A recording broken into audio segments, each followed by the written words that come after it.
Hello and welcome back to the Popcorn for Dinner podcast. And welcome to ADX Montrose, the Alcatraz of the Rockies. Today, we are going to be discussing the Better Call series finale and the conclusion to this 14-year journey, 14-year story, 2 shows, 100 and what, 25 episodes, a movie. Yeah, it's the conclusion of that 14-year story. And joining me for this discussion, now that he's finished rummaging through the dumpster for his missing diamonds, it's the one, the only, it's Ebube! How are you doing, Ebube? I am sad because, as it turns Mm-hmm. out, chickens do come home to roost. And yeah, I don't know what saddened me more, the consequences or the loss of those diamonds. Because I remember when he was trying to Oh, package them those in diamonds. Breaking Bad. It's like, wow, this man has been through a What was lot. he doing? The moment he tried to open that phone case in the Oh, dustbin, I was like, "What are you doing? Just wait. You can't even make this call. They will hear you anyways." Um, literally. we're gonna get to, obviously we're gonna get to Saul because that's what we're here for. But it's weird because I think this was actually out of the last maybe 3 episodes, this was the most cheerful for me. I was like, this was the one I was Really? probably the least depressed, which is weird because it doesn't seem like there's everybody. Anyway, we'll talk about it. But Interesting. before we Okay. go into Saul and Jean and Jimmy and Kim and Walt apparently and Marie. Anyway, just for you guys know what doing on this podcast, we're also covering industry over on this podcast feed. So if you're enjoying season 2 as much as we are, please check out those episodes. At this point of recording, we've released 3 episodes on industry, so please check that out. Also, if you're enjoying Ibube's voice, if you've been enjoying his voice for the past what 5-6 weeks, don't worry, he's graciously accepted our invite. He's coming back next week. He'll be discussing the return of dragons with us. So he will be here on our House of the Dragons recap. So don't worry, he's not gone yet. And also, we'll probably Can't be get rid of covering. me. It seems like it. And also, we'll probably be covering the Lord of the Rings show, The Rings of Power, in some capacity on this podcast. So yeah, exciting episodes coming up about exciting TV shows. How do you keep informed of all these episodes, you might ask? Well, you follow us on whatever platform you're listening on right now. Spotify, Apple Podcasts, Google Podcasts. I heard about the Samsung Podcast app like literally today. So yeah, if you're one of the people that uses that, follow us there as well. Um, and also follow us on our socials, Twitter, Instagram, TikTok. And if you're currently watching on YouTube, please like and subscribe and share as well. Um, yeah, that's it. That's the admin. If you know anyone that likes industry or Better Call Saul or House of the Dragon, Game of Thrones, or whatever, tell them about this podcast and hopefully they can enjoy this podcast as well. Okay, let's talk about Saul. Season 6, episode 13, season and series finale, titled Saul Gone, written and directed by co-creator and showrunner Peter Gould. Um, First of all, I just found this out on the internet, and I think it's true because these guys really do their homework on all these sites. But apparently, this is the first season stroke series finale in the entire Breaking Bad universe in which nobody dies. Yep. That's like I was like, oh, wow. Like anyway, And I um, know people are also disappointed by that because there's like a lot of they people are. on the internet. Yeah, 'cause apparently there's a bunch of people on the internet that are like, please kill Saul Goodman. Like they feel like that's the only like retribution that would make sense, or like it would be it's the only way it would be poetic. And I'm like, why do you people just like blood? Let this man live out You know his what? days. Let's talk about that in a second. Let's talk about that in a second. Let's talk about that when we talk about the finale itself, as in what actually happens, because that's a point that I don't think I agree with. I'm going to talk about it in comparison to like the Breaking Bad finale, Hmm. but I'm going to start with an obvious question and one that I also think has an obvious answer. Um, did they stick the landing? Did these guys stick the landing in your opinion? I believe they did. I definitely believe they I did. believe they did as well. I mean, look, we're in the pocket of big, what do you call them? Big Vince, big Peter. Like we believe, we believe they can do no wrong. So I think we're always going to accept Yeah. whatever they did. But yeah, I enjoyed this finale.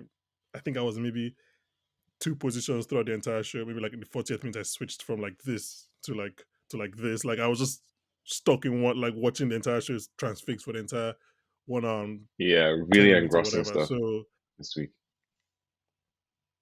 um this is a happy ending in like the Breaking Bad universe. This is the best we could get for a happy ending. I suppose in a sense, just because everybody got closure without violence, which is I almost I think uncharacteristic of this show.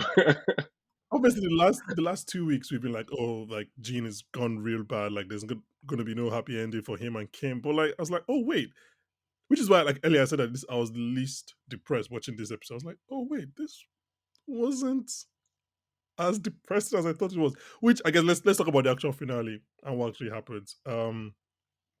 First of all, right out of the gate, I was very surprised how quickly Saul went to jail. Right? Like I thought that was like a last 10 minutes kind of thing, not first 10 minutes. So that was already very surprising to me. Um, what was your thinking when all that was happening in literally the first 10 minutes? Like when you're like, oh wait, he's in jail at this point. I was like, this guy, you're not going to get far. You're clearly rusty. You don't even know how to escape anymore. What is this? How are you dropping these keys on the ground, first of all? Then you get in the car, you That give was her bad. enough time to read your plates so they can follow you. Then I'm even thinking he's trying to grab like a substantial set of things, maybe change his outfit a bit if possible. Police are already outside. It's like, okay, you go through the window, good. You dodge a helicopter and then they find you in the trash. Why? Like you I could have kept mean, quiet there. he said the exact same thing though. He was like, "This is how this is how they get you." Like This is how they get you. he's Like he's as supported himself as you were. when he was Um, walking in circles saying it, I was like, yeah, bro, apparently this is how they yeah, get you. this is how they get you. So let's talk about what you said about how people wanted Saul to die. And I'm just gonna put it out of the gate, right out of the gate right now. I'm not gonna do the thing that we should be doing or people want us to do it, which is like which show was better, right? I'm not gonna do that because I believe a recency bias will maybe go too much in favor of Saul. But I would Yeah, want to talk about the Breaking Bad finale, which I think maybe it's kind of people's opinions are kind of like soured in the last few years, but I still think it's a very strong finale. I think is Breaking Bad is obviously an all-time like Mount Rushmore show. I think that was a very great finale for the type of show that Breaking Bad was. But then thinking about someone dying, I think it might have been Vince or Peter that said in the last few weeks, but there's hmm, something that we kind of Walt. It's like death is an easy out, right? To give people have problems with the Breaking Bad finale, right? Because for people like not again, these are not problems like it's a terrible finale because it's not. It's like one of the best finales ever. But people's problems with that is that Walt kind of how do I put it? Not gets away with it, but kind of gets away with it. He gets to what? He gets to come back, leave money for his kids, yeah, confess to Sky, give Skylar like a jail-free card regarding Gomi and Hank's bodies. Goes out in the blaze of glory by killing Nazis. Like he killed. Who can be angry with someone that kills Nazis? He killed Nazis, right? Kills yeah, Nazis, frees Jesse, and then he dies like with a gunshot, not with cancer killing his body or in jail. So it's just like yeah. it's almost which was the type of show Breaking Bad was. Breaking I was thinking about this, and I don't. This might be a terrible comparison, but to me, like Breaking Bad, which was obviously always very operatic and very loud and very big. Breaking Bad was almost like a movie It was very in which eventful. Saul was a TV show. Hmm. Yes, like Breaking Bad was like, and that's how you end a movie. You end the movie with like your beat Scarface or whatever your protagonist going out in a blaze of glory, right? But then a TV show which is Saul, which was very pensive and like there were like this is how you end Saul. But anyway, yeah, I think Saul dying would have just not been the right ending for this character. And yeah, what do you think? What do you think Yeah. about? You can talk about what I just said in terms of like comparison to the Breaking Bad finale, but also where we leave Jimmy. I want to call him Jimmy, but also like everybody in prison is calling him Saul. But let's call him Jimmy. Where we leave Jimmy at the end of this show. Yeah. Well, I don't think he needs to be Walt. You know how I was how I was talking last week about how people will get mad when the events in their head don't play out on the screen. I think Mm-hmm. um it does make sense that he would survive because it goes back again to all the stuff I've been saying about what Jimmy's real issue is, and that's the fear of confrontation with himself. So it makes sense that if they're Hmm. going to Hmm. end this guy in a way that's rounded, it would be that he actually finally faces himself. Like he got them down to 7 years. He didn't have to do all that extra stuff. He probably didn't even have to get to Kim that way, but I think the guilt was eating at him so much. It's like it's unnecessary. I'm actually kind of mad he did this because he could have gone in there, had 7 years, and maybe tried to start from the beginning with Kim. He may not be able to practice law again, probably, but he can have some kind of semblance. But now he's going to be there for like 80, 85, 86 years, and Yeah, that's but a lot. like him getting him getting the 7 years, isn't that just more of Saul? There's no Essentially, like it's just he could change in that time because he he essentially reached a point where he wanted to, I guess, repent. But I think maybe at that last moment he realizes I got this reduced sentence by doing the things that got me in this seat in the first place. It's time for me to be Jimmy exactly, again. yeah. So he chooses to be Hmm. Jimmy, and while I don't necessarily like the results for him in like on the surface, I do like that he chose to sort of be himself and face himself. He did all his confessions. He went out of his way to absolve Kim as much as possible, and I Yeah, I like don't that. think that does anything. Yeah, Yeah. I mean he tried his best, but I don't think that does I like anything that in I terms of like that like he you tried. So because I uh agree with you, right?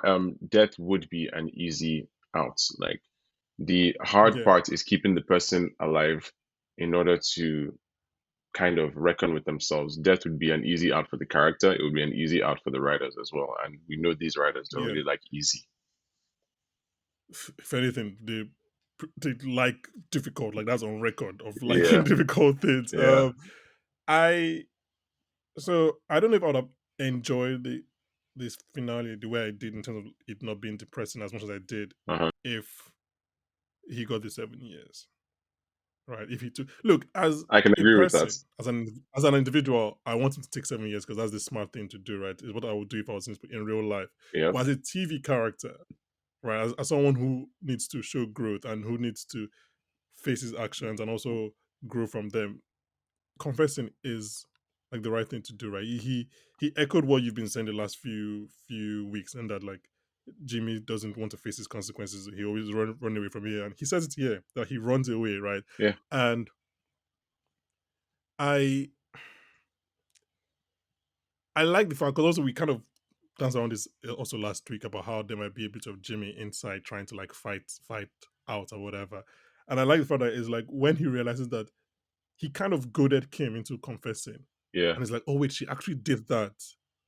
Hmm. And like, let's be honest, if there's anyone else that is going to, how do I put this? You know how you watch a show or a movie or whatever, and somebody's like hypnotized and it's a different character, and maybe there's only one, or even there's only one thing that can bring them back. They need a memento, or they need someone from their past or whatever to bring back to them to who they are. The only person that could be that for Jimmy is Kim because he's always seen Kim as the best of people, and he's always aspired to be worthy of Kim. I'm good enough for Kim, and I think realizing that she actually did that is like I might actually be a piece of shit, aren't I? Like this is, I actually do need to do this. Like I need to actually confront everything now, confront Chuck, confront Howard, confront like I can't just be the shouting Saul Goodman anymore. And I don't think it's far fetched because we've always seen this Jimmy. This Jimmy has always been somewhere down there. Like he's always been trying to do a good thing, but then something else pushes him down that path, and you're like, oh, this is that guy, and he's there. So yeah, personally, I love the way this finale ends. I love the choices they made. I love the fact that he he manages to get 7 years through his sheer skill, like being. And you're like, Just oh, to show you that do he have the could. juice like that, And not Bill yes. Oakley really And coming here. then Oh, I mean, look, it was like, look, it's a what they call it's good for your legal cred or whatever, your word on the street. come do it. Imagine being the guy that got Saul Goodman 7 years. Wow. Yeah, I'll put that on my business card. facts. Like, yeah, so I liked for that he was meant to get that 7 years, but then reason came and like it's if we watched the last 4 episodes only as the TV show, it might feel contrived. You're like, how does the guy that was almost threatening Marion 3 hours ago, how does Hmm. he go to this guy? Hmm. But we also have 60 what episodes of Jimmy to know that like he's always been closer to good than Walter White ever was. Like he's always Yeah, been never so far like so like even as Saul, we know Saul was a character. Like I think we discussed it. Heisenberg was not a character. Heisenberg was who was his true nature. yeah. And Walt was the So character. yeah, I personally really liked the ending. I liked the way it did. Am I sad for Jimmy McGill that this is the end of his? Yeah, of course, I'm sad that he's going to die in prison. But in terms of a character development, I think it really works out, and I think they stuck the landing back to the original For question. sure. And I Um. think I also like the cameos. I think that each one was very well thought Mhm. out. It wasn't just fan service. Mhm. Like there's a reason we saw each of these people. I like the running theme of the time machine question. The transitions were Mhm. cool as well. So even in terms of filmmaking, they still, hit the nail on the head very well. It was very cool to see Mike right at the beginning. It was cool to see even Mhm. even Bill Oakley being there. Like there's something kind of endearing about that. That surprised me as Yeah. well. I was like, oh wow, that was surprised. Like I think I was surprised as well. Yeah. Yeah, I mean, in terms of filmmaking, quickly, just the cuts to the exit sign when he mentions Chuck, Yes. and then you can hear static on there. I was like, that's just incredible. Like that's something that you have history with this show, and you know what that means. You remember the chicanery episode. But while you brought them on, let's talk about the cameos, and let's start with the flashbacks. Actually, no. Let's start with what I think was the most effective cameo and most surprising to me, which was Betsy Brandt coming back as Marie. I There was no Honestly, when I saw rumor of her, I this was like, happening. Like why? so me, But it made so much sense in the and end.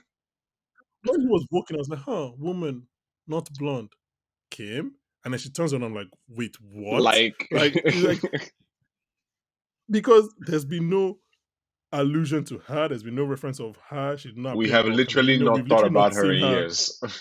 in 10 years. Like since Breaking Bad ended in 2013, we've not seen, thought anything about her.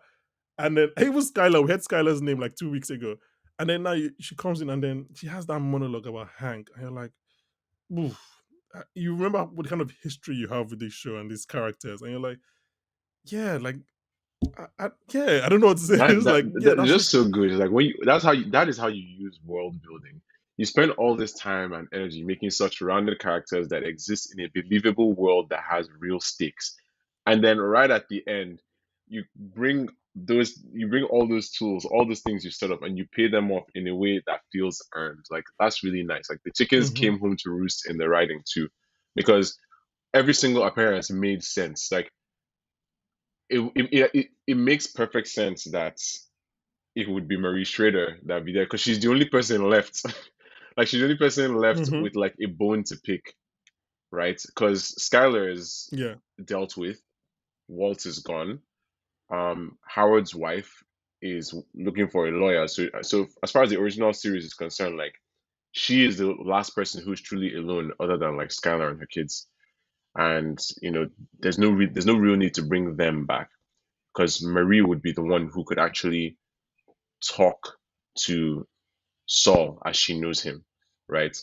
Because even yeah. if they brought Skylar, like she was in on it, right? So she can't really, she Yeah, wouldn't I be, was gonna say Skylar can't really be yeah, they angry, but wouldn't be on like, the same side of yeah. this situation. Like Marie, who Mhm, I still believe is, you know, Diet Walter White, I really feel like she is kind of the only person who was actually outside of all of this. Like everybody we know, mhm. everybody we've been following has been involved somehow. She was the only clueless person who, despite being kind of a questionable character in terms of like her personality, still deserves, some justice, some answers for the loss of her family. So I didn't mind her personality, especially on the rewatch. yeah, the rewatch, I guess, but like there are times when it's like she felt a little insufferable sometimes. And even Hank sometimes felt insufferable to me, but didn't necessarily want anything terrible to happen to him. But in the end, Hank was a smart guy who knew when his time was up. I think Marie has a harder time accepting such things, especially since, especially since she lost Skylar as well. Because I would not imagine they Yeah. are on speaking terms. Oh no, of So course not. yeah. But I mean, let's put it in context. Not only has she lost her husband and her sister, and she's alone. This is what 5, maybe 8 months since her husband disappeared. Hmm. Maybe 3 months since like they found his body. Like everything is still very fresh, and you can see that in performance as well. Like Yeah. the black and white almost gives the impression that like she's wearing all black and like she's like a woman who's mourning in like 1800s, where she's going around just wearing black throughout, and it just gives that impression like, oh, she's still fresh. This isn't like 6 years later or whatever. Everything is still fresh. So yeah, I was surprised with the appearance of Marie, but also just thought it was just very well done. Her in the courtroom as well. She doesn't say anything, but you can just see everything play out on her face. Um, okay, let's talk about the flashbacks. And I think I found it interesting that obviously the running theme, like you said about the time machine, represents the running theme of regret, Hmm. right? And it's only when Walt says it out like, oh, okay, that's kind of what the theme is. But I found it very interesting because the first thing I clocked was like every flashback, right, is with an older man that Jimmy probably somewhat like looked up to or respected in one way or the other, right, and tried to aspire to be like. And obviously, Walt is the youngest out of all of them, but here he's like canonically he's 2 years older than Jimmy, so that's still like a a what do you call it, a difference in age. And you're like, okay, so every one of them is obviously giving this thing. I mean, before we get to Chuck, Mike and Walt are giving this kind of, even though Walt is full of bullshit as well, but he's still giving something that he actually regrets, even though we know that's not the real thing he regrets because he looks at the watch that Jesse gave him like 5 seconds before. And in context, this is like maybe a day after he's sold Jesse to the Nazis. Um, so we know that's not what he really regrets, but it is something that he regrets. Meanwhile, what does Jimmy say? Like he regrets sleeping too hard on ice or whatever, and it's it's like again back to what you said and what he says in the episode. He's always running away from it. He's running away from the truth. You kind of get the feeling that he's very close to saying it every Yeah. time, but then he flips to talk about money or talk about his knee. Just the And superficial yeah, I things, don't know what did. It's the superficial things because Mike said the Mm-hmm, same thing. Mike was like, really? Like you have all we're going to believe that you have all the power in the world to go back and change anything, and all it is to you is money. Like I mean, questions like that are interesting because you kind of learn a little bit, not fully and not necessarily in a rounded sense, but on some slight level, you learn a little bit about what matters to people. And mm-hmm. I was thinking about the dates Mike mentioned. The 2001 date probably has something to do with maybe his son. Um, Oh, I'm betting that's the day his Yeah, son died. and the initial date was his first rap. It's like, that's kind of where the cycle started. So he wants to kind of go Mm-hmm. and break that, whereas Jimmy wants to create a new beginning. I mean, it makes sense, but it shows how he hasn't really delved deep into the root of his problems because he's still looking for an easy, flashy fix. And I think that's very interesting. It really, like, I actually I closed my eyes and just felt like, oh, when Walt was like, so you've always been like this. That hit me so hard. I was like, yo, I mean, even before we see Chuck, Chuck is in the episode because once I see Walt say that, I'm just like I'm thinking of Chuck yeah, straight away. 100%. Like that is Chuck, right? Yeah, Yeah, that was really and something then because you can see how Jimmy's energy just died because he realizes it. He's like in that moment he went from Saul to Jimmy, and he said that you could have hmm, told me about this. I could probably have helped you with the whole like um gray matter thing. wrongful Yeah, and termination. Yeah. honestly, I really think he could have. Jimmy is a Oh, I fantastic mean, lawyer, and it's so sad that Walt is like, I would never call Walt you. doesn't know that. He's so good. Yeah, Walt doesn't know that Jimmy did Sandpiper. Yeah, Walt doesn't know that Jimmy did a whole class action, obviously. But Jimmy would have been successful, obviously. But that's not who Walt knows. Walt knows Saul. Walt doesn't know Jimmy McGill. Yeah. Walt knows Saul Goodman. Um, should we talk about quickly about the Chuck? I mean, we should mention that like anyone remembers the incredible bad choice road monologue that Mike gives to um Jimmy in that season 4. I think, I think it yeah, was five. it was I five. think it was five. It was five. Yeah, Bagman and Bad Choice Road. And then obviously Mike holds that his own Bad Choice Road starts the day he takes his first bribe, which goes on to his son dying and well, eventually him dying maybe 4 years from this date. Um should we talk about the final flashback, which is with Chuck, which is again was another I was like, oh, I didn't expect this to happen, which obviously you should expect it to happen because he should be on the show. But that was funny because that was a big reversal of roles. It was almost like I want to assume that this is before the show started, like so because it looks like it's still very early in Chuck's situation. But it almost felt like Chuck was the one handing out the olive branch.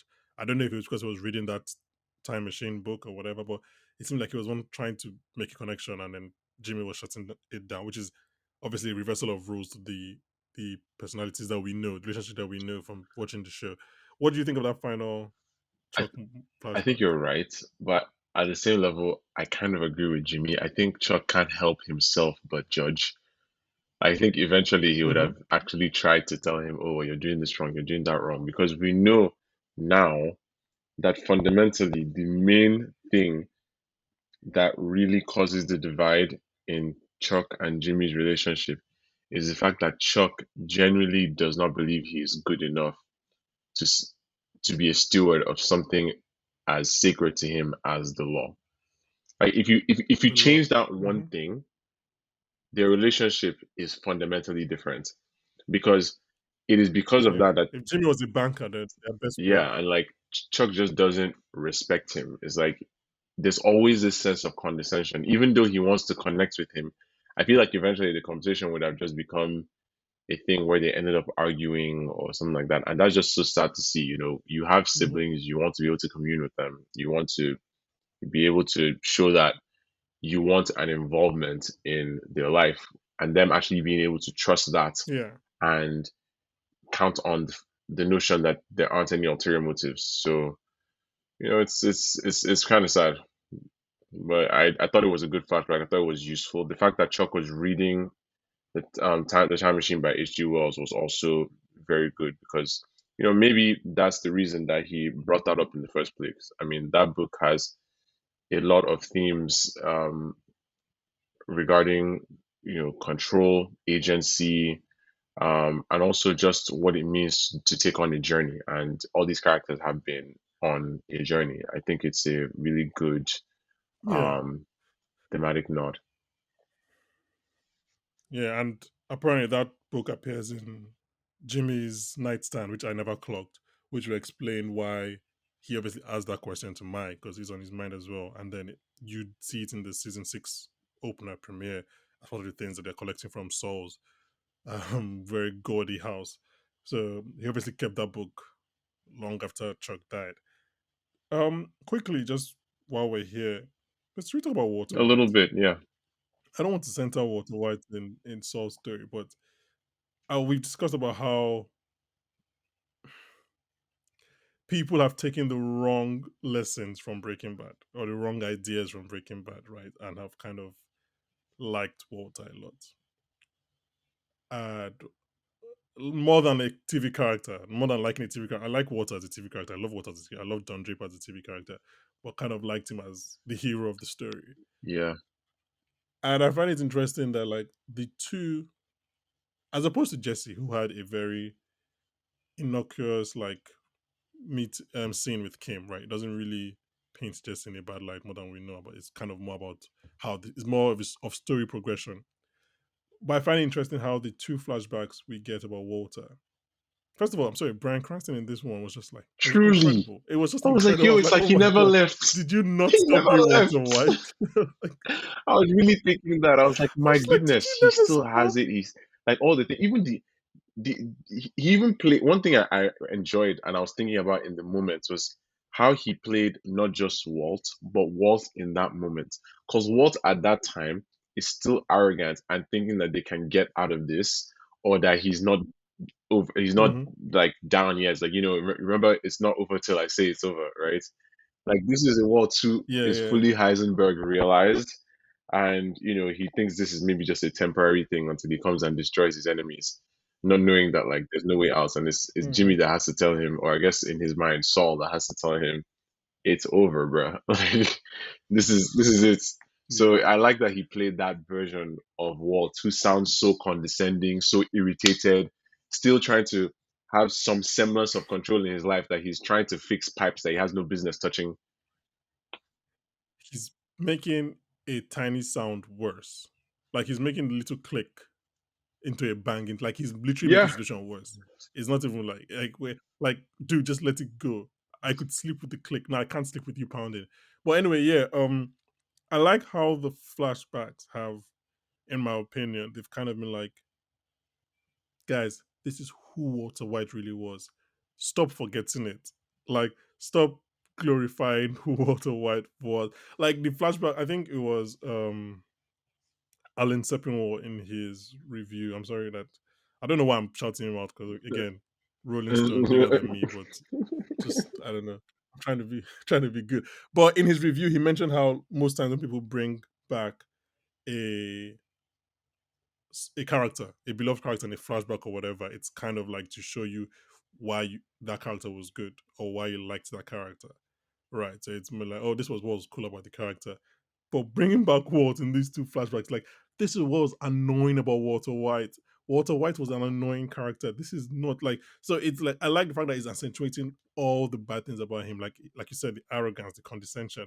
Like when he says, huh, speak up. I'm just like, you are not my teacher. Stop. Do not, stop. Be quiet. So like, I think it just, you're like, oh, this guy was a terrible piece of shit. And then I just like that it's almost like Gilligan and Gould are like, we're tired. Like for 10 years, people have been trying to say like Walter White was the hero, and now every chance we get, we're gonna like remind you that he wasn't. Like this was actually who, and it's funny because like I like that we can very easily place where these like cameos happen. Like we know that happens in the Breaking Bad, in the Better Call Saul episode of Breaking Bad. We know that happens in I think that's Ozymandias stroke Granite State of Breaking Bad. Like so, like you know that this is not a far fetched. This is who Walter White was, and he was a terrible person. In case you forgot, I just like that they use the flashbacks for that. Also, obviously pushing the story along, which is always the preferred option. Um, momentum. yeah, momentum. We'll talk about Kim in a second, but I just want to actually let's talk about Kim. Let's talk about Kim where we leave Kim now. Um, she's she before she even got the news about that Jimmy was going to testify against her, she had volunteered at a legal aid clinic, and I think almost like her crying was almost like her baptism, her penance. Like it was like now she feels free to go and Yeah, be a lawyer again. Maybe not a full lawyer. She probably won't take the bar, but like she can at least be in that world, and she feels like. I mean, it's notable that she's still very yeah, indecisive, and I was like, Kim, just say the meal was bad or the meal was good. Like nobody would die literally if you said so. So she's still very indecisive, but you can, and even when you see her in the in the in prison, the final which scene, by the the way prison, implies which that we'll talk she's about moved back to more. New Mexico, which is very interesting as well. Well, not necessarily though. It just means that like she's in New Mexico. Like she could have traveled in to visit I guess. if Well, I she. guess so. But either way, she could, because the way she's, I mean, I guess she has to look the part of his lawyer. It's possible that she's still living her life in Florida, but whenever she comes to New Mexico, she can be a practicing lawyer. Maybe she doesn't practice outside of there. She can just do legal aid. Who knows? Yeah, no, I don't think she can be a practicing lawyer. I think she just can just use that because nobody's going to check. I don't think. I think any judge will be like, Yeah. "You're not a lawyer." But I was going to talk about her dressing as well because she does. You're right. She does look. It's notable that like she's obviously still brunette. Her hair is not in a bun as Kim Wexler normally is, or rather a ponytail. But she does look. You're right, more of the parts. I think maybe she's in a middle ground. She's an in between space between Florida Kim and Kim Wexler Hmm. Esquire. So maybe she's probably I guess we can't say for sure whether she's practicing or not, but she's probably a lot more comfortable. I think she's probably broken up with that boyfriend because No woman who isn't trying to punish herself will stay with that guy. That that No dude had offense to, that actually, dude all had no offense to that guy. opinions whatsoever. That's just. Yep, I think yep, it'd be maddening to yep, have any kind of yep, discussion with such a person. yep, Like, wow. yep. Yeah, yeah. That's like that alone. The yup alone is enough to break up. Um, yeah, but I mean, the fact that she uses that New Mexico lie, quote unquote, was interesting to me because, like, oh, okay, you're still Kim Wexler. You're gonna break some rules. Like, you're gonna that part, like, you were breaking rules before you met Jimmy, and you're gonna break rules after you've met Jimmy. That's not gonna change. You're still gonna bend some rules. Maybe I should say. So I found out that she was able to. Florida Kim would never have done that. Florida Kim would never have used her expired license, which was actually not showing expiration date, to get into prison. But Kim Wexler can do that.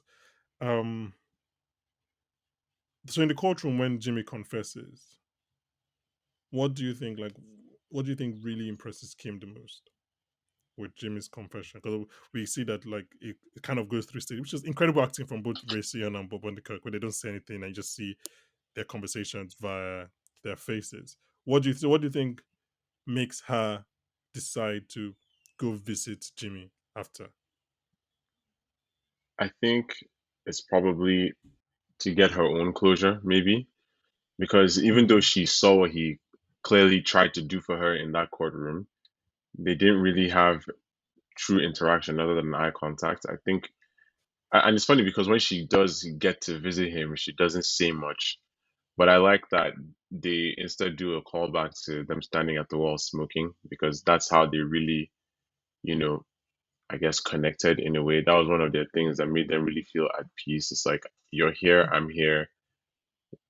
Each of us is aware that the other person is here. We don't have to feel compelled to do or see anything. Let's just be. And I got a real sense of comfort in the fact that they got to actually do that again. I think she wanted to see him to as well to let him know that she's around, that there is forgiveness, and even though there's still time here, maybe she makes it a regular thing just to come see him from time to time, make sure he's okay, Mm-hmm. because she is all he has left, and I think she knows that. So while she has, or the only difference is that while she has options, he does not. So I have to say, I'm also very happy that he's not necessarily overly tormented in the prison. Like he has a job that he's doing. Mm-hmm. People like him. I'm sure a lot of people there, maybe there are people that he's helped before that got back Yeah, in trouble, but he wasn't around to help them again. yeah. So I like that people He's are a fist hero. pumping him, So yeah, that he has a community and all that. So I'm glad that nobody's beating him or whatever. Because a yeah, lot of the time when we see scenes like this after the fact, like just to show that, oh, this person really has made it down into the dumps and they're getting the punishment they deserve. We see all kinds of scenes of them just like being in situations where that would make them regret doing anything to bring them into prison. But yeah. we I know think. enough that he's feeling regrets. We've seen Mm-hmm. that throughout the episode. So now we see that he's almost at peace with the fact that, this is not what I wanted. This is what I spent my entire life running away from. But here I am. I've accepted that I am Jimmy McGill. Yeah. You know, Um, I think Peter Gould said that was one of the reasons why he included that bus scene, because, like, he doesn't want people to be thinking about the stereotypes that you think about people when people go to prison, right? So he included that bus scene to be like, look, Saul is probably going to be fine in prison, right? He saw, like, he'll yeah. probably get the guards, and he might end up doing, well, no, I was gonna say he might end up doing money laundering for the warden, like Andy Dufresne, but he probably wouldn't because he's a changed man. LOL. But I assume he will be giving legal advice to some of the inmates, and like you said, the other ones that Yeah. he's not giving advice probably have friends that, like, oh, they have freedom to soar. So, like, he's going to be a hero in prison. I do disagree with you on the point, and I don't know if we talk about it.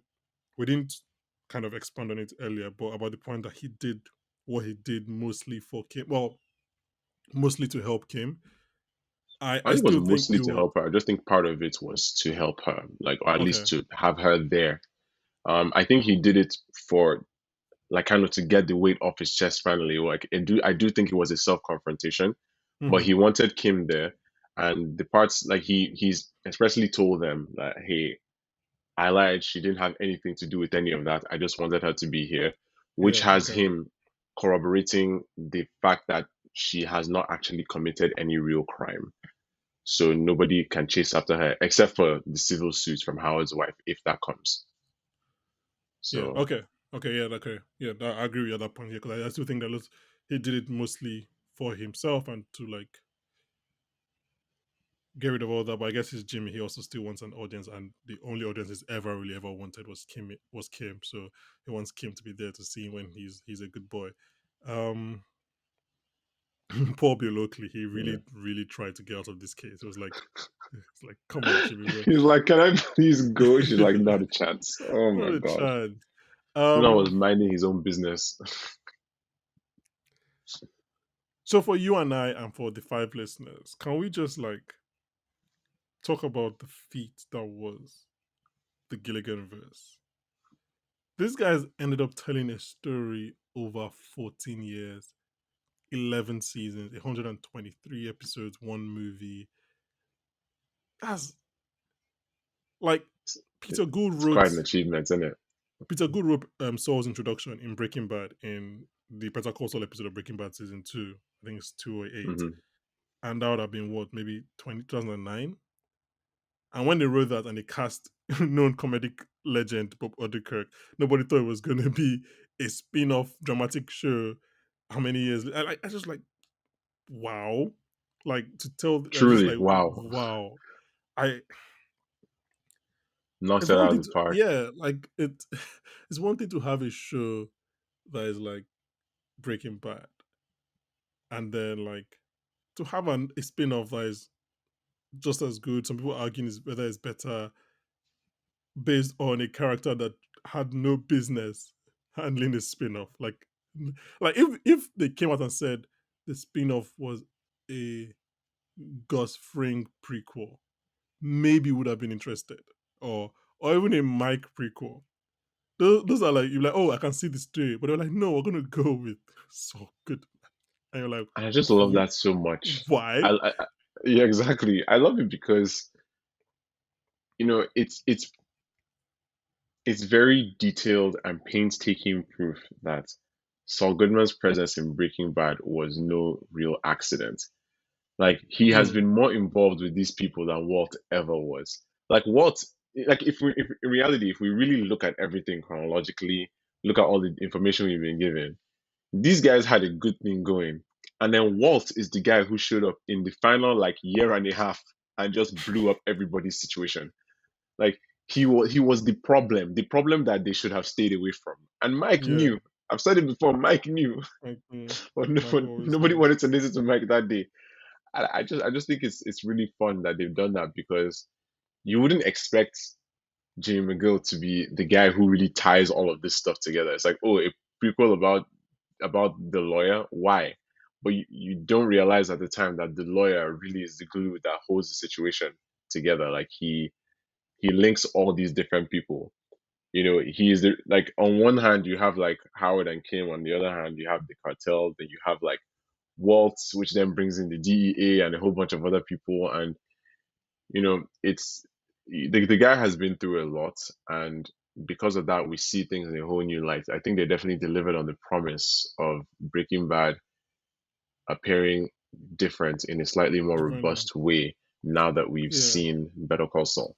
We know a lot yeah. more now. There's so much more context. Scenes that we've even like the appearance of Walt in this episode, for example. We knew that they were together in that cellar for some time. We knew that they were in that basement. We knew that they spent some time there.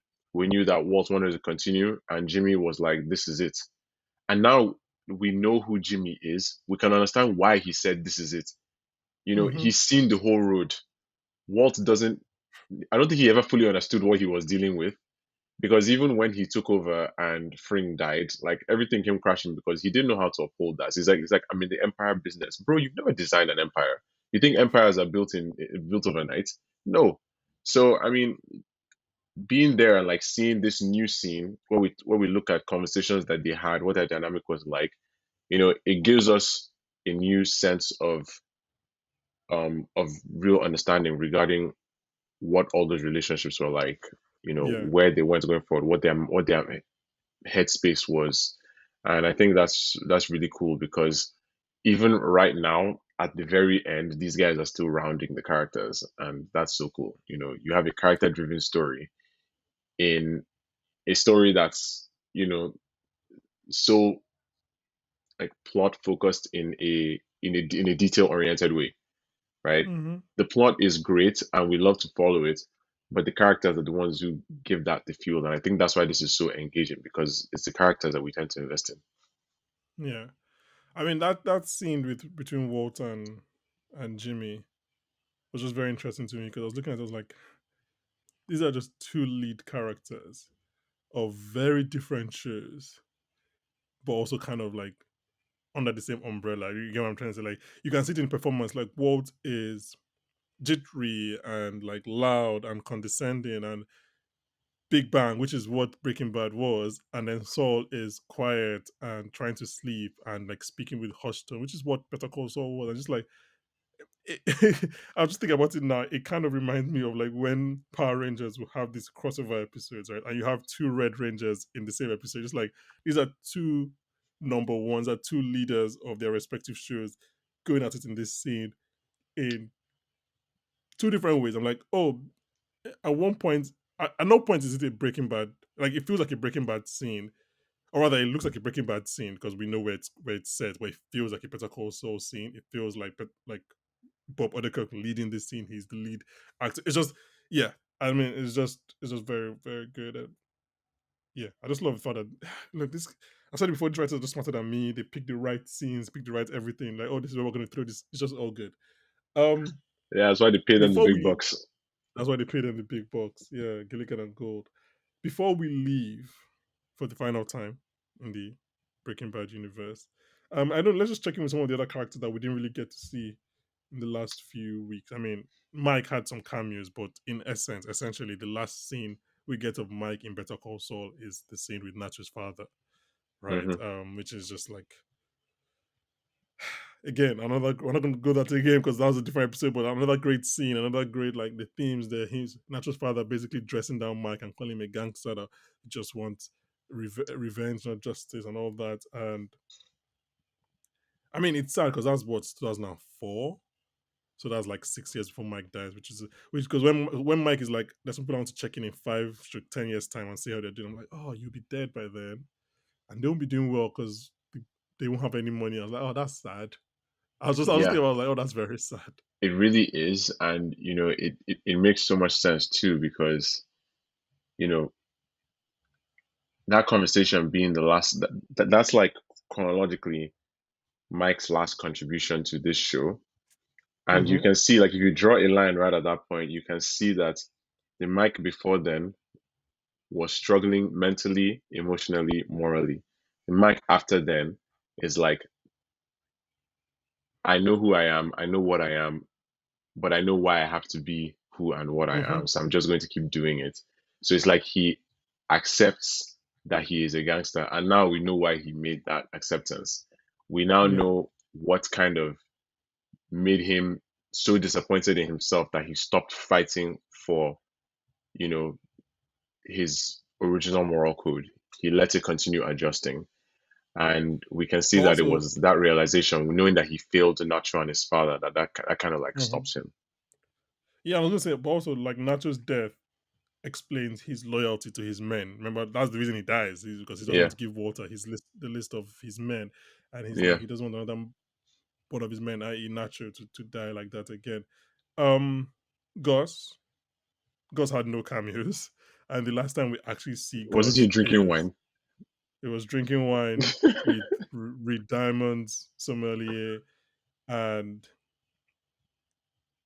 it's funny because that scene probably I don't want to go as far as say like it's the biggest character development scene for Gus because obviously, but it's actually a scene that answered a question that people had been asking for over what 12, 13 years, which is obviously Gus's sexuality and all that, and then that scene confirms that he that his partner was probably also his partner, and it's just Hmm. like it's a scene that answers so many questions, but at the same time, it's like, oh, this is a man who, again, this is a man who is going to do very terrible things in Breaking Bad, and has done terrible things in Better Call Saul.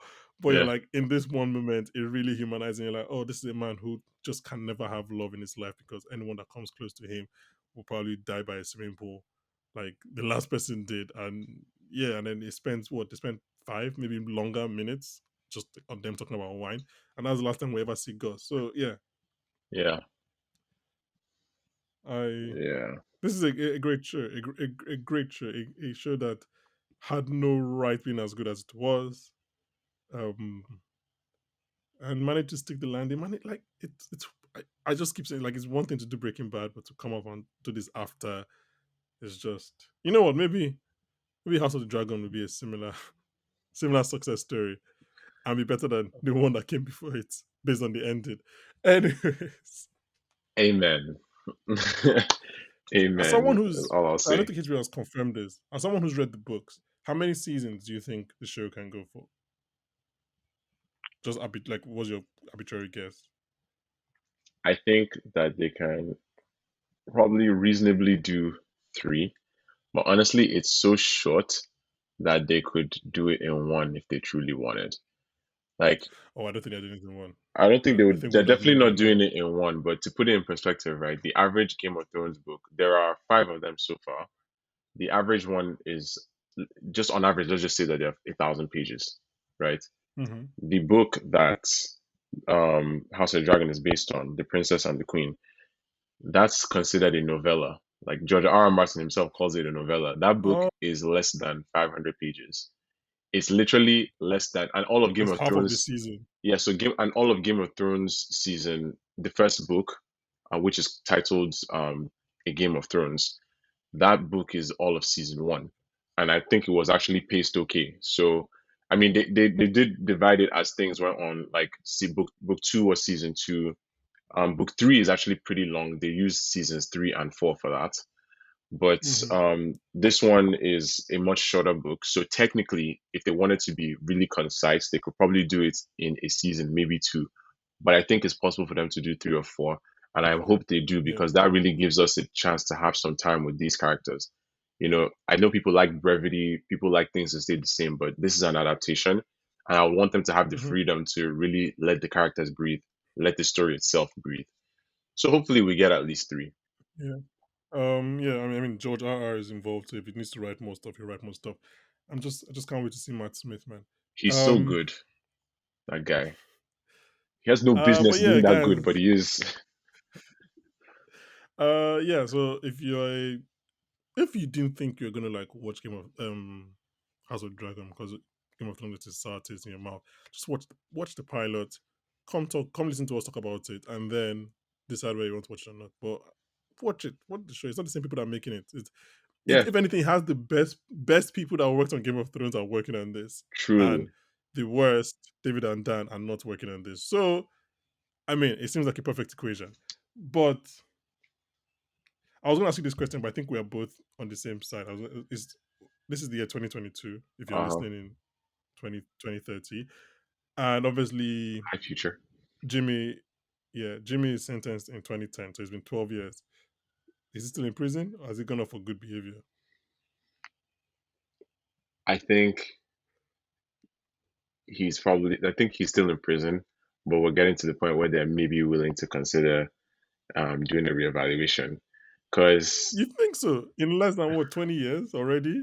just maybe, just because like he assuming he's Jimmy and he hasn't gone back into Saul behavior, then he would Yeah, have actually been behaving well, doing his time, maybe getting visits from Kim. Everybody there, like he's like has everybody there sees him in an okay light. He doesn't really have enemies. So yeah, maybe. Maybe eight I more think it's years. doable. Maybe, Maybe a few more maybe eight years. more Like years.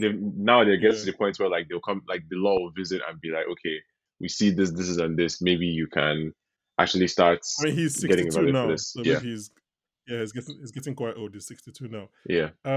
Okay, guys, thank you for listening. Thank you for sticking with us through this Better Call Saul run.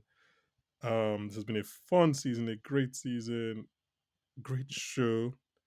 Um, Shout out to Gilligan and Go. Shout out to Bob Odenkirk, Ray Seahorn, Jonathan Banks, Giancarlo Esposito, Patrick Fabian, Michael Mando. Am I missing anyone? I think Yeah. that's it. Yeah. The writers directors Thomas Schnauz, Michael Morris, Anne Sherkis, Alison Tolman. You guys can't see if you're listening, but this is all going out of my Tony head, Dalton. so Did we I'm say Tony Dalton? I'm quite Tony Dalton. I forgot about Tony Dalton. I was gonna say I'm quite Yeah. impressed, but I forgot about Tony Dalton.